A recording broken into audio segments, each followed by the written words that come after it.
في كلم هذا البيت قد ضمنتها. صف ذاتنا كم جاد شخص قد سما. دم طيبا زد في توقا ضع ظالما. وغنى ميما ثم نونا شددا. وسمي كلا حرف غنات بدا. والميم إن تسكن تاجي قبل الهجا. لا ألف اللينات لذي الحجا. أحكامها ثلاثة لمن ضابط. إخفاء إدغام وإظهار فقط. فالأول الإخفاء عند الباء. وسميه الشفوي للقراء.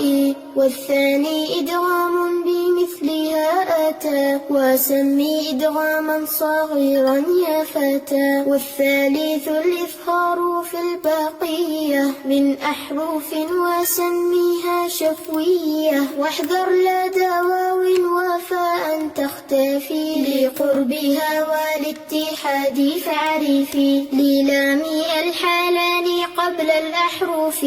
أولاهما إظهارها فلتعرفي. قبل 4 مع 10 خذ علماه. من ابغي حجك وخف عقيماه.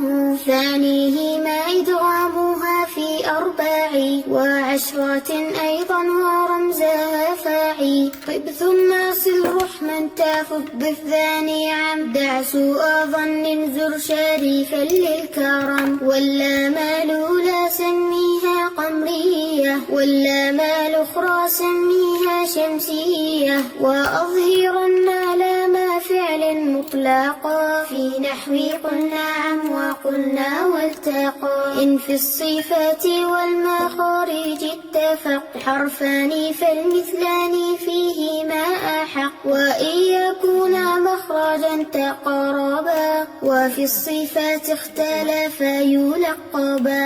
متقاربين أو يكون اتفقا. في مخرج دون الصفات حققا. بالمتجانسين ثم إن سكن. أول كل فالصغير سميا. أو حرك الحرفان في كل فقل. كل كبير وافهمنه بالمثل. والمد أصلي وفرعي له. وسمي أولا طبيعيا وهو ما لا توقف له على سبب. ولا بدونه الحروف تجتلب. بل أي حرف غير همز أو سكون. لا بعد مد فالطبيعي يكون. والآخر الفرعي موقوف على سبب كهمز أو سكون مسجلا. حروفه 3 فاعيها. من لفظ وإن وهي في نوحيها. والكسر قبل الياء وقبل الواو ضم. شرط وفتح قبل ألف يلتزم. واللين منها الياء وواو سكينا. إن انفتاح قبل كل أعلينا. للمد أحكام 3 تدور. وهي الوجوب والجواز واللزوم. فواجب إن جاء همز بعد مد في كلمة. وذا بمتصل يعد. وجائز مد وقصر إن فصل. كل بكلمة وهذا المنفصل. ومثل ذا إن عرض السكون. وقفا كتعلمون نستعين. أو قدم الهمز على المد. وذا بعد الكاء أمان وإيمانا خذا. ولازم إن السكون أصلا. وصلا ووقفا بعد مد طويلا. أقسام لازم لديهم 4. وتلك كلمي وحرفي معه. كلاهما مخفف مثقل.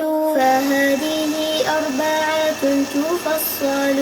فإن بكلمة سكون اجتمع مع حرف مد فهو كلمي وقع. أو في ثلاثي الحروف وجدا. والمد وسطه فحرفي بدا. كلاهما مثقل إن أدغما.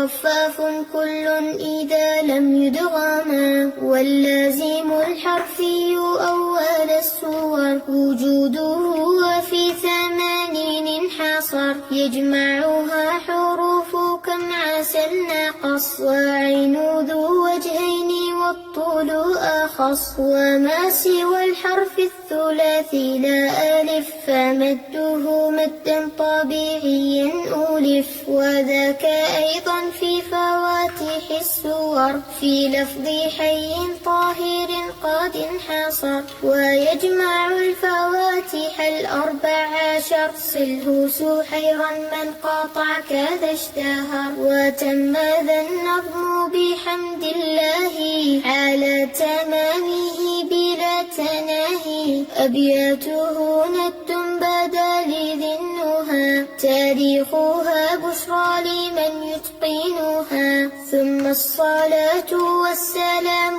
أبدا على ختام الأنبياء أحمدا، والآل والصحب وكل تابعي وكل قارئ وكل سامع.